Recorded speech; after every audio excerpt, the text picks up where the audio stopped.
Hi, Sagittarius. Thank you so much for joining me today. I hope that you're doing really, really well. And this reading is for any sun, moon, or rising Sagittarius sign. We'll take a look at the cards. We'll get a sense of the awareness for the week, guidance, and possible outcomes. I'll also choose a couple of oracle cards for additional information. And this week in the Northern Hemisphere, we have the winter solstice. So we welcome winter in, and let's see what the cards have for you. Okay, so we have Judgment, the major arcana. We have Temperance, also the major arcana, and we have the Seven of Cups. So,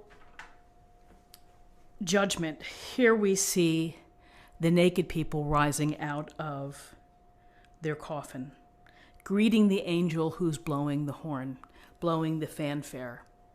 And so what's really happening here is that people are awakening. People are rising up and listening to the sound, listening to the call. And so sometimes in our life we get this feeling that something is calling to us. And so it's important to take note of it. Because sometimes, we travel through life, we do the same thing every day, we have the same job, maybe we've been in the same job for many, many, many years. And there can be days when you feel like, is this all there is? Or, am I really doing what I want to do on my limited time on earth? And so Judgment comes in to say, I want you to evaluate. It's the word judge. I want you to take judgment of your own life. What has happened before this point? Well, you can think about it, you can dwell on it, but really you're going to cleanse it and let it go. You're going to be forgiven of your sins. You're going to have that clean slate, a ritual cleansing. You deserve that clean slate. And you have to listen to within to be able to hear what the voice is telling you to do, how to be your best self, what the universe's grand design is for you. Sometimes we know, but we suppress it. We don't want to deal with it because change can be challenging. But really, Judgment is about taking the internal evaluation of your life. What is it that you're doing? Can I make room in my life for the second chance, for a rebirth, for a reawakening? A chance to start new, to be, to have the purpose that I feel that I'm compelled to do. So the first part is to listen to the call and to really think about where you see yourself. What is it that you want?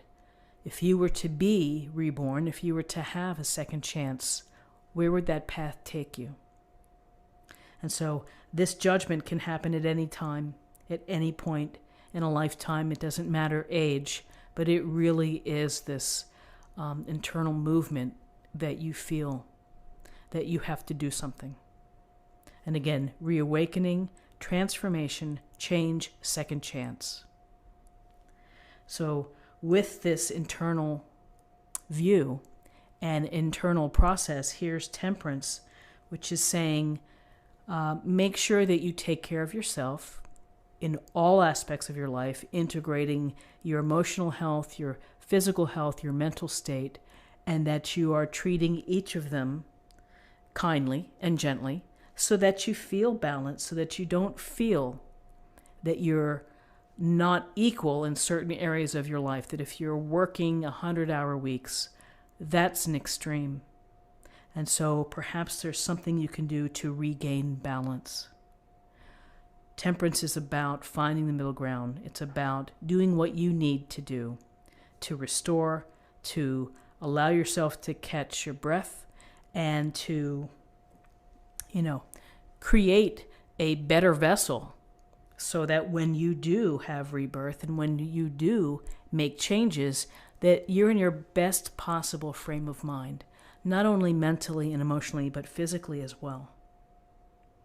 So when we think of Temperance, it's also a matter of listening to the guides, listening to the heavens, the universe, dropping down the messages. I'd also say tune into your, tune into your intuitive channels. Everybody has it. It's no, everybody has it. You have to work on it if you don't feel that you're intuitive or psychic. You really have to think about how you can bring into these messages. It really is reflection, and it is introspection as well. So finding the balance, getting the call, and really thinking about higher purpose. What am I meant to do? What's my purpose here on earth while I'm still living? And then we have the Seven of Cups. In the Seven of Cups, we see the man here staring at all the options. Isn't that fantastic? Isn't it fantastic to have a shelf full of possibilities? Well, yes, it is, because we can imagine it, we can desire it, we can fantasize about it. It can make us feel good on some days. What if I won the lottery? Then I would do this. And sometimes we know that it's unlikely to happen, but it's still a fun thing to do. So here we have looking at all the options, and we are maybe tantalized by them. It's a good starting point to have a vision, to be imaginative, to have big dreams. That's how things are accomplished. That's how new designs are created.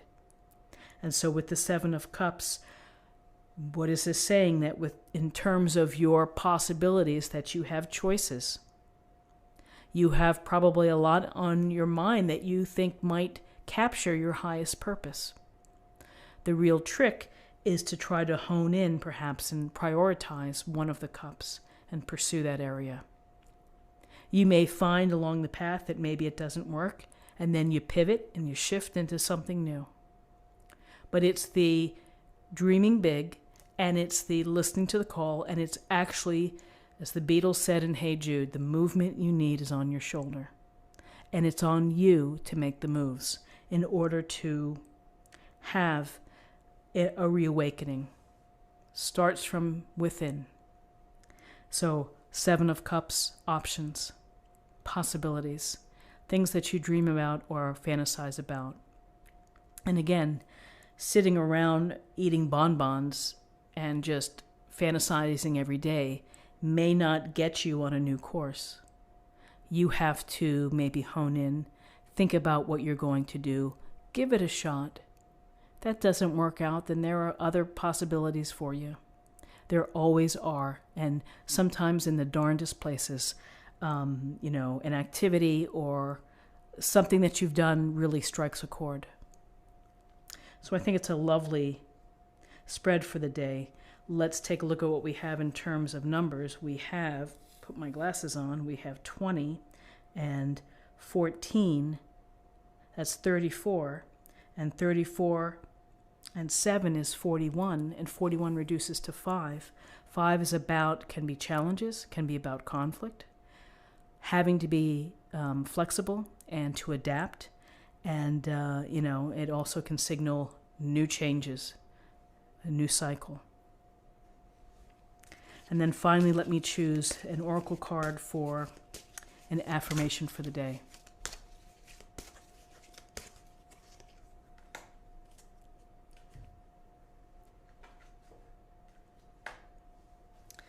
Be strong. You are stronger than you think you are, and your strength assures a happy outcome. So, to be strong, we all are very, very strong, and we may have doubts that we are, but when the flames, when the fan hits, what's the expression? When the flames hit the, I don't know, but you know what I'm trying to say. That when the moment hits, you really find out how strong you are. So friends, I hope that you found this reading helpful today. If you did, please subscribe if you haven't already. It's an easy way to support the readings. And like this video, share this video, comment below. I thank you for your time and stopping by and watching. I hope you have a super day, and I'll see you tomorrow. Take care.